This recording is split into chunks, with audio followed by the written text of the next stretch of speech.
নমস্কার বন্ধুরা, রিয়ার হেসেলে আপনাদের সকলকে স্বাগত জানাই। আজকের রেসিপি কাকিলা মাছের ঝোল। এটি সম্পূর্ণ বাংলাদেশি পদ্ধতিতে রান্না করেছে আমার শাশুড়ি মা। তো আমি মাছটা প্রথমে দেখে একটু অবাকই হয়েছিলাম, একেবারে বকের মতো দেখতে। শাশুড়ি মা বলল যে উনি আজকে রান্না করছে, তো ওনার পদ্ধতিতে আপনাদের সামনে তুলে ধরলাম রেসিপিটা। প্রথমে মাছের মধ্যে নুন আর হলুদ দিয়ে ভালো মতো মিশিয়ে নিলাম। এরপর কড়াইয়ে শুকনো খোলায় তেজপাতা, জিরে ও শুকনো লঙ্কা ভালো মতো টেলে শিলনোড়ায় বেটে নেওয়া হলো। এবার ওই কড়াইয়ের মধ্যে অল্প পরিমাণ তেল দিয়ে মাছটাকে হালকা করে ভেজে নেওয়া হলো এবং কেটে রাখা আলুগুলোকেও সামান্য পরিমাণ তেল দিয়ে একই পদ্ধতিতে সুন্দরভাবে ভেজে নেওয়া হলো।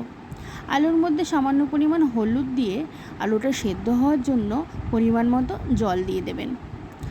এরপর জলে স্বাদ অনুযায়ী লবণ দিয়ে কিছুক্ষণ ফুটতে দিন।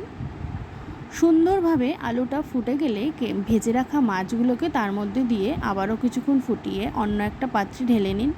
এবার কড়াইয়ে তেজপাতা, শুকনো লঙ্কা ও গোটা জিরে ফোড়ন দিয়ে মাছের ঝোলটাকে তার মধ্যে দিয়ে দিন। এবার বেটে রাখা মশলাটাকেও সুন্দরভাবে ওর মধ্যে দিয়ে ভালো করে মিশিয়ে নিন।